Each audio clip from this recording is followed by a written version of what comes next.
Good morning, everybody. Thank you for joining us for this Tuesday, November 15th. I'm your host today, Robert Theobald, Small Business Ombudsman and Vice President of Small Business Services at the Arizona Commerce Authority. We're excited to have you with us. We've got a great presentation lined up. But as we like to do, we like to kick off these by thanking all of our community partners.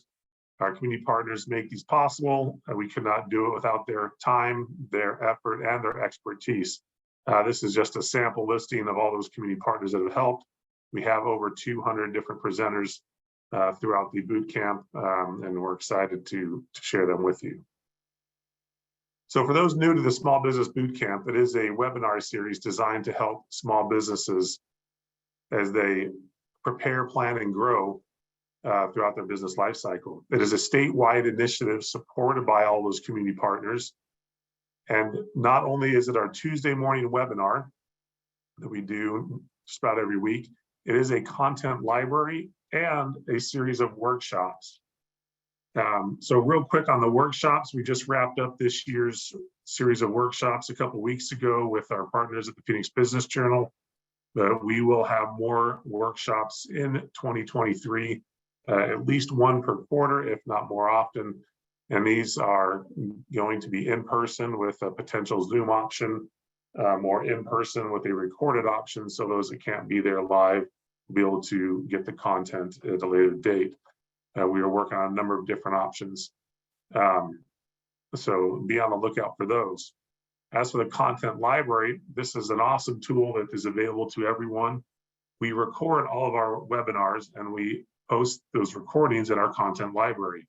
We also include the slide decks of the presenters, so it makes it easy for you to go back and watch it if you missed it, or review it if you want to review the materials once again, or if there was something in the slide deck you want to see, you can download that slide deck.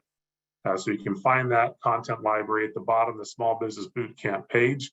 And as you see on the screen there, you have the option to do some filtering and sorting through 7 different categories, so you're not having to look through the 250 plus recorded webinars that are actually on there.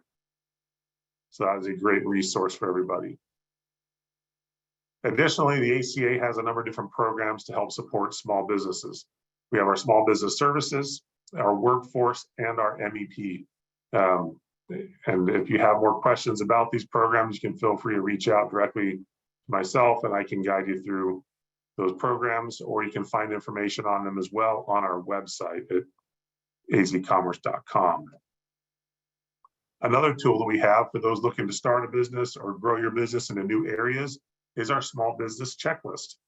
And this is an interactive online tool that helps guide entrepreneurs and business owners through the commonly requested licensing, registration, and compliance needs at the local, state, and federal level. You can also find other information on starting your business or growing your business on there as well. It is a plethora of information. And then for quick questions you may have, you can reach out to Sally, our virtual assistant. You can see her there on the screen. Our virtual assistant, Sally, can answer some quick stuff. May not be as in-depth as you'll find on the actual checklist, but it is a great resource as well. So some quick updates. Right after our boot camp today, you have the ASBA Arizona Speaks webinar. They're also touching on marketing today, so if you can join that. ASBA's been a great partner of ours over the years, helping share our information, and we share some of theirs as well. And then just a reminder that if you're in Maricopa County, Prestamo CDFI and Maricopa County have renewed their partnership for another year for the Maricopa County Resilience Program that offers the 1% interest small business loan. It is a great opportunity there for a significant business loan to help your growth at a 1% interest rate. So if your plans are to grow and you need some capital to help with that, definitely take a look at that option. Now, as we look forward, just a reminder that next week we will not have a boot camp on Tuesday morning. We're taking the week off as most people will be busy with Thanksgiving week and all the activities that surround that. And we will pick up again on Tuesday, November 29th with an Accounting 101 financial statements guide for small businesses, and then followed up with preparing for your year end with the accountants at REDW. And then we've got a business succession planning as well on December 13th. And that business succession planning, I think, is very important. If you are thinking of exiting your business and selling it or whatnot in the next few years, you definitely want to look at that, because properly selling your business takes some time to think about to maximize the value of your business and get the most out of the sale. So you can definitely join us for that one on Tuesday, December 13th. So with that, we're going to jump into today's presentation. We have Ladd McKinday, the co-founder of CoMedia. He's been with us before, and we're glad to have him back. He does a great job, and he's going to talk about influencer marketing today. So Ladd, I'm going to go ahead and stop sharing my screen and turn the time over to you.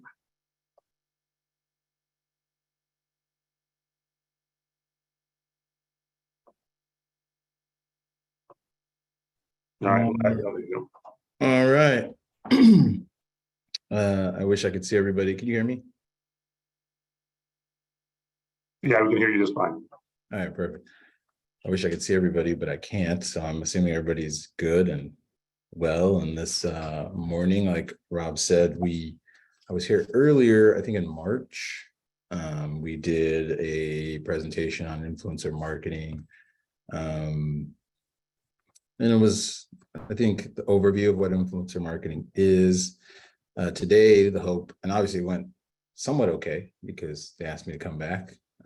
Not sure why, but we're back. And we're going to get a little deeper today and give a specific example on a campaign that we had the pleasure of working on in Q3 of this year. So I'm going to get into it. Some of this, if you were there back in March, is similar. We're going to go over a little bit of what influencer marketing is, but for the most part, if you want to check that out, I think they still have it up there with the rest of the presentations from the past. But without further ado, let's get into it. The basics of influencer marketing. What is influencer marketing? I think at this point, everybody's kind of aware at some level that influencer marketing is necessary and needed. So what is it? I like to define it as a marketing strategy that utilizes key online voices to drive messaging to desired audiences. Pretty straightforward, nothing fancy. I know there's a lot of hype around certain things in marketing. It can feel overwhelming, but it's pretty basic marketing 101 stuff. Using people that essentially have a voice or platform or following online to drive messaging to a desired audience. Very simple. Why does this matter? Well, the current landscape in the marketing world, influencer marketing is probably the fastest growing sector of marketing today. You can look at the numbers there. I'm not going to read them out loud. You can see those. More and more companies are realizing the benefit of influencer marketing. It's one of the top forms of marketing in terms of ROI, as you can see, and that's a pretty impressive number. For every $1 spent on influencer marketing, brands are earning up to $5.78 in return. These numbers are taken from Influencer Marketing Hub, and you can see at the bottom, 91% of marketers believe that influencer marketing is an effective form of marketing, which 100% is true. So what is an influencer? That is a great question. What is an influencer? I like to define an influencer. This is taken from Influencer Marketing Hub, and it's the one that I think you're going to find a lot of different definitions online, but this is the one that I think encapsulates this the best. It's anyone with the power to affect the purchasing decisions of others because of their authority, knowledge, position, relationship with an actively engaged audience, typically within a distinct niche. That's important because obviously, if you're a small business owner or a business owner in general, you have your audience, your target demographics, you have your customers that you service, whether you're in B2B or B2C. And so you're going to be specifically marketing and selling to a distinct niche of people. And that's going to affect the type of influencers that you're going to want to work with and have relationships with. pretty straightforward. The types of influencers. This is again, if you go and do a search, you could find different terms, but this is commonly the 4 widely accepted types of influencers. I'm not going to get into, in the presentation we did in March, we broke down each one. I'm going to give you a quick overview. You can take some notes if you want of what these are. So a nano, this is going from, we're going left to right. Nano being the smallest. That's about an influencer that typically has about 1,000 to 10,000 followers. Micro would be about 10,000 to 100,000 followers. Macro would be about 100,000 to 1 million followers, and then mega would be 1 million and above. The easiest way to think about this is the larger the influencer's platform following, the more spend, the bigger the budget you're going to need to have. And also means you're going to have a more broad appeal. You're not going to have as niche of, how do I want to say this? Your goals are going to be more broad. You're going to be looking at more like awareness. I would look at it like, if we're thinking traditional marketing back in the day, something like a TV spot. You're looking to build awareness. So that's the kind of, when you're working with a macro or mega influencer, your appeal is going to be broader. Your goals are going to generally be larger, broader, not as focused, if you will. For the smaller, the nano and micro, I would look at that as more granular CTAs, more granular call to actions. It's going to be less spend, but more focused. And for many of us who run businesses, that is going to be the sweet spot. That's going to be actually where you are going to find yourself. Very few of us are going to be working with mega and macro influencers. Not impossible, but it doesn't make sense for a lot of small to medium-sized businesses. So again, if you go back to the presentation in March, we covered a lot of that and broke every one of those down. So now that we know a little bit about influencer marketing, where do we start? And I think this is a $1 million question there. How do I even start going about working with influencers? How do I I don't even know what to do. Where do I start? So hopefully this can help a little bit. It's the thing about, again, going back to what I said before about marketing, there's always these buzzwords and these terms that seem to come up every, there's always a new term, a new buzzword, and it can seem overwhelming and confusing, but at the end of the day, it's still marketing 101. And the same things we always do, the same cycle we always take in our businesses is the same way we handle influencer marketing. So the number one thing we want to do is define our goals. What are we trying to accomplish? Are we trying to introduce a new product to market? Are we trying to introduce a new service? Are we trying to reestablish a service from before or a product from before? Are we trying to grow our email database? Are we trying to grow our followers on a specific platform? Whatever the goals are, we need to define those goals. This will help us tremendously as we begin to approach influencers. And one of the things I always like to tell people is you can have multiple goals. And I think a good marketing campaign typically does. You might have your main focus, 1 or 2 goals, and then your secondary focus goals as well. But having clear and concise goals will definitely lead you down the path of the influencers that you want to be approaching and engaging with. Some of the goals here, we're talking about brand awareness, generating sales, building loyalty. I already mentioned new product launches, new service.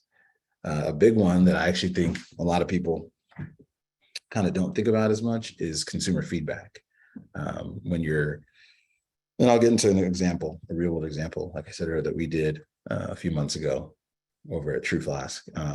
But consumer feedback is huge, and influencer marketing is big for that. And more companies are popping up that offer that type of specific niche service. The second thing that's very important is knowing your audience. Again, marketing 101, you're running a business, you need to know who your audience is. You're running a company whatever it is you're doing, you need to know who you're actually selling to, approaching. The more you know about your audience, the easier it will be to find the right type of influencers. Because typically you want somebody that speaks to your audience, that will capture your audience attention and will resonate with your audience. So the things we look for here, age demographics, same things we would look for normally in any type of campaign, platforms, the mediums that the influencers use, their online habits. What do I mean by online habits? Frequency of their posting, what channels they like to post on, how engaged their audience is on those platforms. With so many different social media platforms, it's very important to know the ones that are beneficial to your business. It's a little funny story. I was listening to NPR the other day, and they were talking about Elon Musk. As everybody knows, he's bought Twitter, and it's been kind of a little fire going on right now in the Twitter land. But he tweeted something about Twitter being the greatest driver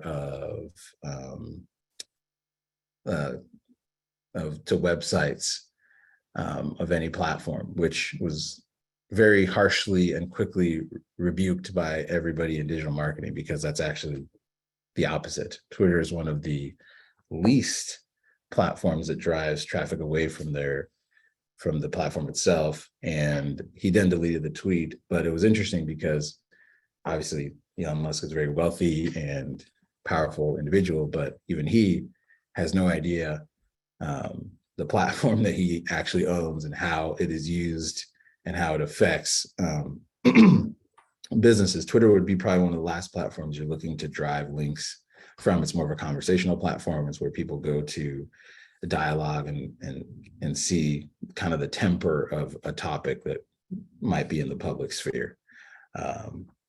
So knowing your online habits, knowing the platforms that the influencers use, knowing how your audience spends, where they're located, all these things matter and will dictate the influencers that you approach. So once we've figured out those first two things, once we've defined who our audience is, once we've defined our goals, we need to create a list. Very simple. Again, nothing complicated. This is all simple stuff. Create a list, a segmented list of the influencers that we think fit into what our goals and with our audience. And this is very simple. Based on that information, how many followers, subscribers, the target audience, is there congruency there? What platforms, mediums are they on? Their audience engagement. I would always encourage utilizing social listening tools. There's a bunch. I'll have a bunch at the end of this presentation that you can screenshot or write down. Another thing to consider, and it's a big one, and I've had experience doing this personally, is consider using influencer groups and organizations. There are a lot that have popped up recently, and it's kind of a great way to not have to do so much legwork. Is old school. You can create an Excel document and list it out and have, the old school way and have it all nice and clean in Excel. But there's groups now that kind of segment things for you. Say you're in the outdoor industry, they'll have a whole list of influencers that are in the outdoor industry, or say that you're trying to specifically work with people in the food industry. They can have a whole list of influencers in the food industry, and so forth and so on. So it kind of, allows you to skip some of the leg work and just work with them. Obviously, there's prices to a lot of these platforms and services, but I think it's worth it because it's a lot of work to go through and parse through these different platforms and search for hashtags and search for keywords and try to find influencers that fit your needs. The next thing we do after we've established a list, and let me backtrack just a little bit. I would say that the list that you should end up with, depending on your goals and depending on what you're trying to do, shouldn't be a list that is going to be impossible to actually maintain some type of relationship and dialogue with influence. It shouldn't be overwhelming, basically. That's kind of the base rule. This should not be overwhelming. Your list of influence should not be 150. It could if you have the staff to do that, but you got to obviously be strategic and smart about that. So when you have your list and it's a working list to a manageable size list, then you want to begin contacting the influencers. This is an area I feel like a lot of marketers, business people it's kind of weird. It's the age old thing. It's like being at a party and going to talk to somebody that you don't know, or all that type of stuff. It's always weird when we have to interact, right? We don't know if there's something in our teeth. We don't know how we're going to present. I think doing your homework is the best thing you could possibly do when you're contacting influencers. Identifying the best medium to initiate. A lot of influencers will be on multiple platforms, but they're most active on maybe one or two. So knowing the best medium to initiate, sometimes it might be email, going old school there. You might, obviously, if you have a contact with somebody or you know somebody, that's obviously going to be the best, but that may not be the case. So identifying the best medium to initiate, and this is a key one right here, having clear deliverables, timeline, measurables. This is huge. These days, a lot of people are getting peppered with different things. We know as marketers, we get hit up all the time for this service and this offering and that and the other. Having a clear and concise deliverable timeline, measurables, I think helps build confidence immediately and helps to start that conversation with influencers and make sure that they recognize, okay, this is serious, and this is an organization that actually, I can kind of look and see if I fit within what they're trying to do. Be open, encouraging collaboration. I think as the influencer market continues to grow, there's a lot of, I'm gonna use the word charlatans, another word I can use, that are, everybody's an influencer, I guess is what I'm trying to say. So we have to be aware of this. And you can tell seasoned influencers from people that are just trying to get a cash grab or trying to not have a 9-to-5 job or whatever, or maybe they just started. But always be open and encourage collaboration. I think this is huge.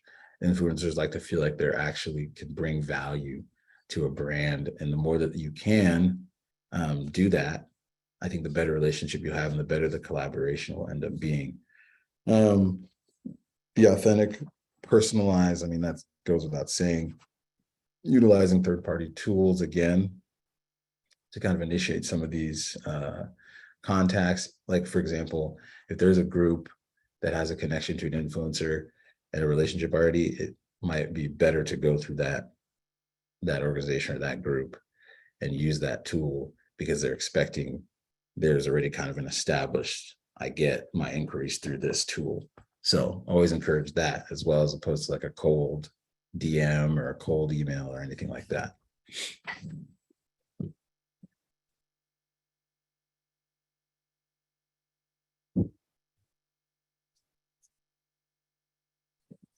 All right, sorry. After we've done all that, it's time to actually run a campaign. So we're going to measure, refine, and remix is what I like to call it. And it's the same thing we would do again with any type of marketing campaign. We're going to integrate a cross-platform approach as much as it makes sense. And this is huge. The second bullet point here, keeping contact with influencers for feedback. I think a lot of mistakes that I've seen, and I've even done this in the past, is you kind of have that initial, a lot of front end stuff. You've done your research, you've established your audience, you know what you want to accomplish. You've reached an agreement with an influencer, and then you start the campaign and it's kind of like you said it and you forget it. I think it's key to stay in contact with influencers throughout the duration of whatever it is that you're doing, even in the build up to establish that kind of relationship, because they can give you feedback. They can see things that maybe you don't see or you don't know about. And also it makes it easier to refine if you can kind of collaborate without being blindsided by things that inevitably something always happens. Again, utilizing third-party tools, and I'll have a slide again that shows different third-party tools you could use. And then following up at the end, seeing what their feedback, what they thought was good, looking at your results. Were there things that you expected, things you didn't expect, all that kind of stuff. And then again, remixing and then trying again. Some of the tools, and this is not all the tools, these are some of the tools that I've used that are pretty good tools all over the place. Some of these provide you with a list of influencers. Some of these you can actually contact influencers directly. Some of these will help you by topic, by hashtags, by industry, all of those things. Really good tools. I didn't include, there's so many, honestly, nowadays, but these are some of the ones that have been there, I would say, from the beginning of the kind of the ascent of influencer marketing. All right, now the fun part. I want to walk you guys through an actual campaign that we did in Q3 of this year.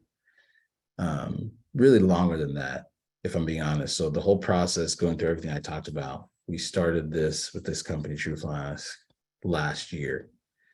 They were developing a bottle that you can see in that image there, a bottle kind of very similar to, I don't know, familiar with the Stanley tumblers, a very popular style of tumbler because it's big, 40 ounce, it has a handle, and it has the slim bottom body part that can fit into a cup holder. So Stanley kind of blew up over the last 3 or 4 years, specifically with mommy bloggers.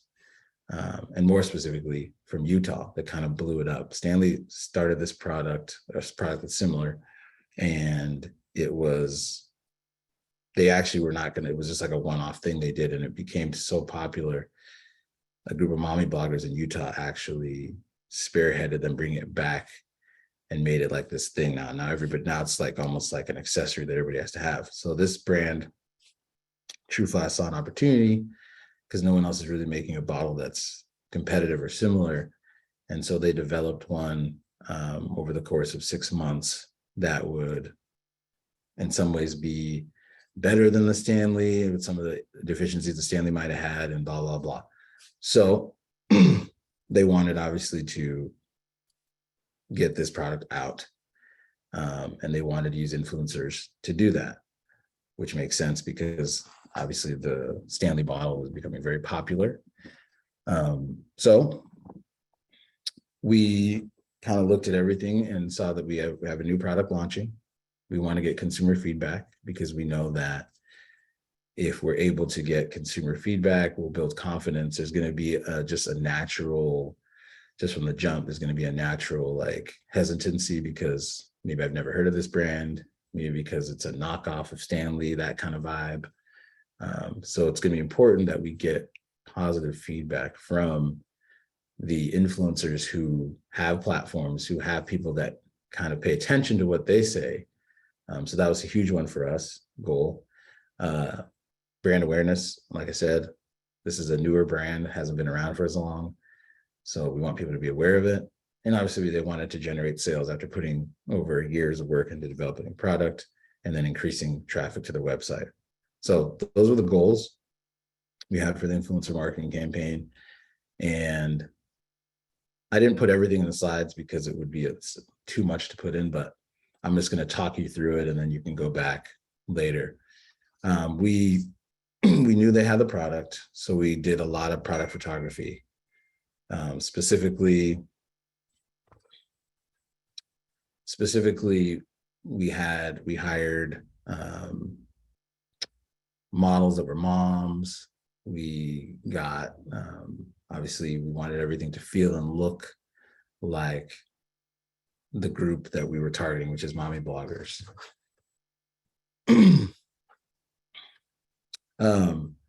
We created a list of 30 mommy bloggers around the country, and we sent them each samples of the bottle.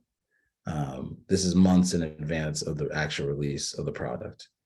And we wanted them to use it. We had handwritten notes, and we told them that we wanted them to use the bottle. It was free, that we recognized them from social media, blah, blah. We sent them the bottles and told them to use the bottle. And all we wanted was their feedback after 2 months. So that's how we initially began. The second part after that, we had a bigger list of influencers that we wanted to, once we launched, our idea was creating a groundswell, if you will. And we kind of got lucky here. We happened to find a group called the City Mom Collective that had essentially a chapters of mommy bloggers in different cities, and they're all over the country. So it was kind of the best case scenario for us. We were able to strike an agreement with them. And that was it would be a buildup, a 4-month buildup where we would be able to engage with all their different heads of their different chapters. And they have chapters in every city, or every state, I should say, in the United States. So we basically spent, before the product launch, 6 months building up our consumer feedback, our brand awareness within the specific demographic of people that we wanted to buy this product. So once the product released, we were able to already kind of have a groundswell that was already building because we had spent the time with these influencers. It also worked out perfectly because they had their national conference in Arizona about 2 weeks before we were going to release the product. We kind of scheduled it around there. So all the chapter leads and executive teams were there, and we had a booth, and we got to meet them and engage with them for about 3 or 4 days. And all of this leading up to the actual launch of the product, which we did launch in September. And you can see kind of, these are some base stats of what we did. We started in June, and you can kind of see the growth as we were able to, especially in July, August, when we launched the product, and everything that kind of increased. Their social media following increased, impressions increased, the reach increased, the website clicks increased, and obviously they made sales. And that was the great part about it. We got a lot of, I didn't put that information in here, but we got a lot of sales just from the group that we were interacting with those mommy bloggers. The takeaways from that campaign: we successfully brought the product to market. We attained user-generated content for future iterations and also to help bolster our current strengths. Increased brand awareness to a very specific audience that we wanted to do that with. And we boosted sales and created new lead opportunities. One thing I didn't mention, in the course of that relationship that we established with the mommy blogging group, they had partnerships with a few bigger brands that fit within the demo. One specifically, car child seat brand, and another one was a yogurt brand. We ended up doing a collaboration giveaway with that brand because we met them at the giveaway. So everything kind of worked serendipitously, if you will. And then we were able to even further our brand awareness reach within our specific demographic that we wanted to.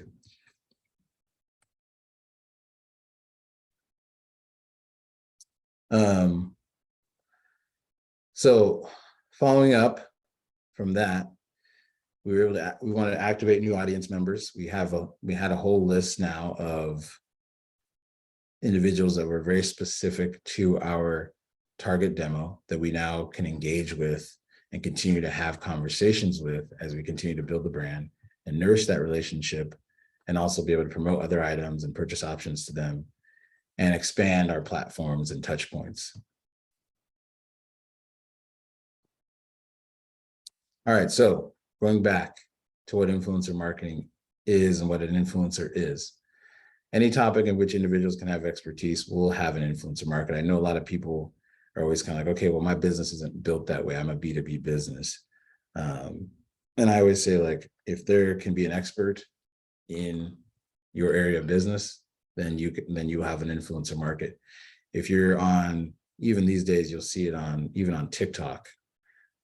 You'll see people talking about finance, people talking about refinancing, people talking about budgeting. The finance industry is actually one of the largest growing influencer markets in the world. And people have found a niche on platforms like TikTok and Instagram where they're giving, base level financial information. And it's something that you wouldn't traditionally think would have a platform on social media because it's not quote unquote sexy, but we've seen a great spike in that, especially as the demographics and how they consume information, especially the younger demographics, have changed, and how all of us with video and interaction. So there's been a large leap, but that's just one example of one industry that you wouldn't typically think would have much of an influencer market that actually does. All right, I kind of breezed through some of that because I know a lot of people have questions. I see people already chatting questions, so we're going to open it up for questions. Should I? Yeah, folks, if you can put your questions in the Q&A, that makes it easier for us to track and they don't get lost in the chat area.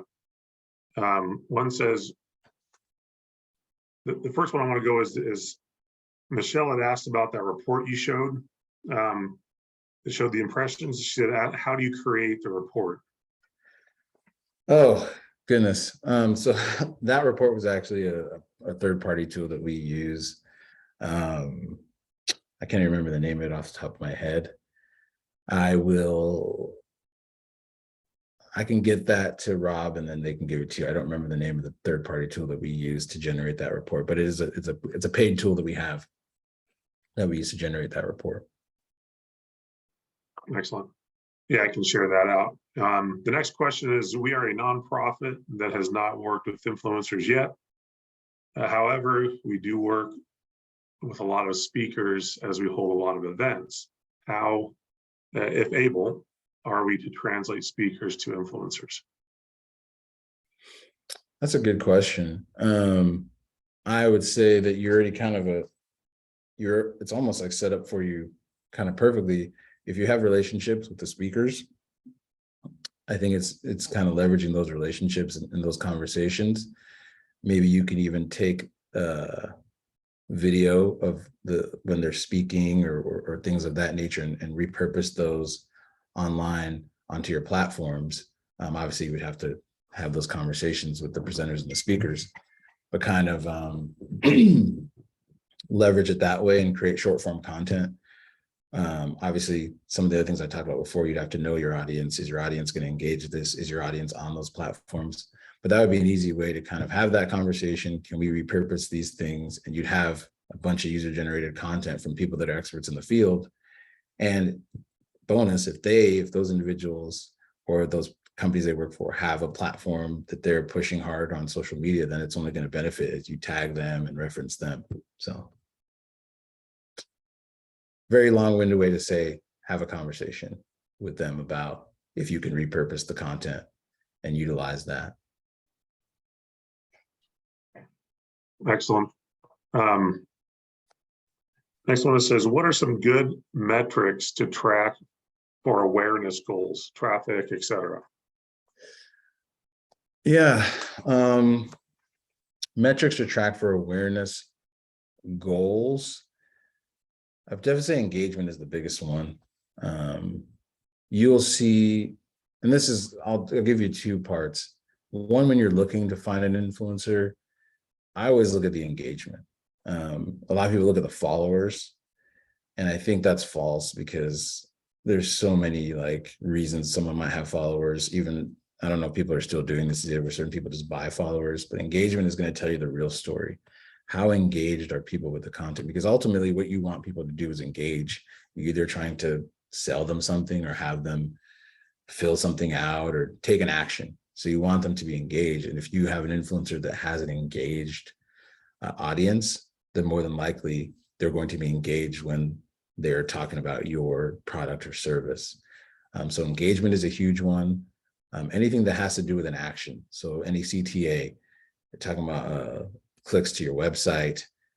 So obviously that kind of traffic, downloads of any type, anything that has to do with someone taking action, to me holds way more weight than just likes or follows and all that type of stuff. Excellent. So we had a similar question asked by a couple different people. So what is the average cost per campaign for influencers? Or for example, what would a campaign similar to True Flask cost? I can tell you right now, the True Flask campaign was expensive for most small to medium-sized businesses, but that was because they had spent a bunch of time and effort on the product itself. So developing a product that would be legal, so it wouldn't be like infringing on the patent that Stanley might have had. So they were willing to spend a little bit more to because they put in so much front end work. But there's no it's hard. It's a good question, but there's no oh, this is your typical budget. I had a slide in there. I talked about the different types of influencers, and it kind of talked about from the smallest, the nano and the micro, to the macro and the mega. Obviously, the more, the bigger the platform the influencer has, the bigger the budget is going to be. And you'd be shocked. Even I'm still shocked. I've been doing this for 16 years. I know I look young, but I've been doing this for 16 years, and you're shocked. Some of the influencers, it's like, wow, I need to get to this business that are making, a lot of money just for one post. And you'll see that all the time. I would suggest that most people stick within the nano and the micro. You're looking at several $100s, a few $1,000s. You'll get more bang for your buck, as opposed to some of these really gigantic influencers where some of the budgets are obnoxious. You're talking about, I'm just giving you real numbers that we've seen people send us their decks, and it's like 50 grand for a story. And you're like, okay, I didn't know that Beyonce entered the chat. So yeah. Excellent. It says, how are influencers paid? So if you want to get a nano or micro influencer, how would you pay them? Oh, just like any vendor, any 1099 resource, I'm sure they're going to have at this point, every influencer will have, some type of payment thing that they'll do, whether it's through PayPal or it's through some online, whatever. It's the same thing as hiring a web designer or web developer or any other type of service.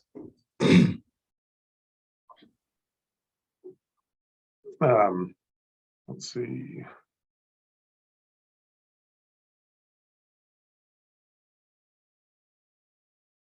It says, what are some good methods to encourage influencers to speak, advertise your product or service? Especially if you're say that again. What are some good methods to encourage influencers to speak / advertise your products or service, especially if you're the first one to work with them? I think I had in one of the slides, I think you got to be authentic, and I also think you got to do your homework. If typically you want to be talking to an influencer that is somebody that you think would be interested in your product, that would fall into your demographic, someone that would want to buy or use your service. So that's number one. If you're trying to push a fitness related thing to somebody who's in the makeup industry, that may not be the most congruent. So I think number one is to find influencers that speak to the audience of people that you're trying to market towards, because they're usually that person as well. And then from there, do they like your brand? Do they just normal human interaction stuff, to be honest with you? Are you offering them something that is beneficial to them, whether sometimes it's trade, sometimes it's just the ability to grow themselves or the ability to use your product, all that type of stuff plays a role into that. And it's different for each influencer. I'll add that. Okay. And then another one that is, can you talk more about third-party groups? Like you mentioned for True Flask, do they have stats on each influencer, like engagement, sales posts, etc.? How do you engage with them? Yeah, there's a slide in here that I list a bunch of different platforms that offer, and there's so many more now, to be honest with you, and a lot of them are great. how we specifically found the City Mom Collective was we were doing a combination of just searching hashtags on different platforms, plus trying to find through some of the platforms that we already have, who are the leading voices and influencers in certain topics. And through that, we actually found City Mom Collective. And it was kind of, we kind of got lucky in a sense, because then we discovered that they had a national chapter. And they had, little chapters all over the country. And so that was perfect for us, because then instead of having to reach out to 100, we could work with one that had access to, I think in their network, they had over a million moms. And that was obviously who we were trying to reach. So it's doing a little bit of homework, and then just having those conversations. Excellent. Real quick, can you redefine or share the definition again for the micro and nano influencers? Yeah. So nano influencers are those they have followers between 1,000 and 10,000. Micro would be 10,000 to 100,000. This is generalized, taken from like Influencer Marketing Hub, but I think it's the most accurate. Macro would be like 100,000 to 1 million, and then mega is like 1 million plus.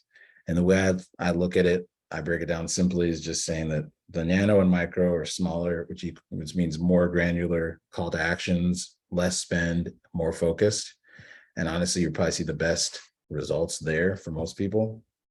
The macro and mega, you're looking at larger, more spend, more budget, a broader appeal. But I look at it more like a billboard or a TV spot, where it's not going to be as trackable granularly, but you're going to reach a larger audience in terms of awareness, and also like association, clout by association. Okay. You had mentioned in the presentation about, using video for the question about the presenters and so forth. Someone posted, says, when creating video, is verbal consent to use the content of someone you don't know good enough? Or is there a time you need a media release to be signed? I would always err on the side of caution and have that conversation. And most people, fun fact about human beings, like to, be published. They like to be put on places and be looked at as like important. So most people aren't going to be hesitant. You might find some people that want to get paid, especially in the influencer world. But if someone's not even an influencer and they're just an expert, and they don't even maybe know that they have like that type of leverage or power, then just having that conversation, most times you'll get people be very receptive to that. But I would always err on the side of like having that conversation and being upfront about your intention and what you're trying to do. All right. And then let's see. We didn't get into this, but it's a good question, and maybe it's for something we have to expand upon in another webinar. This is, what type of affiliate marketing proposals are common? I'm wondering about revenue share on conversions or other ways to get a brand to work with a small brand. It's a great question, and I think it's one of those things that's always on the table. I think back in March, I talked a little bit about it, not much, but to me, affiliate marketing is just another, it's a more involved, deeper relationship of influencer marketing, where there's some skin in the game, obviously. I don't think it's a bad idea. A lot of influencers actually want that, because the influencer marketing world and being an influencer is very up and down.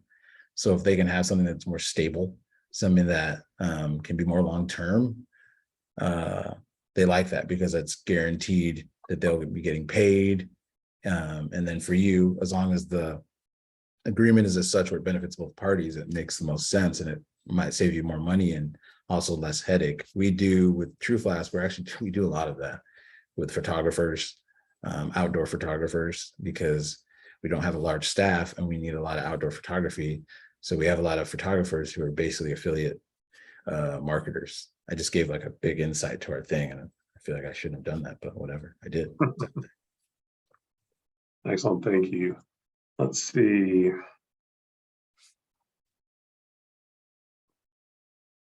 It says, do you have a perspective on influencer aggregation sites like trend.io? There's a lot of them now. I would say that, and I would say do your homework.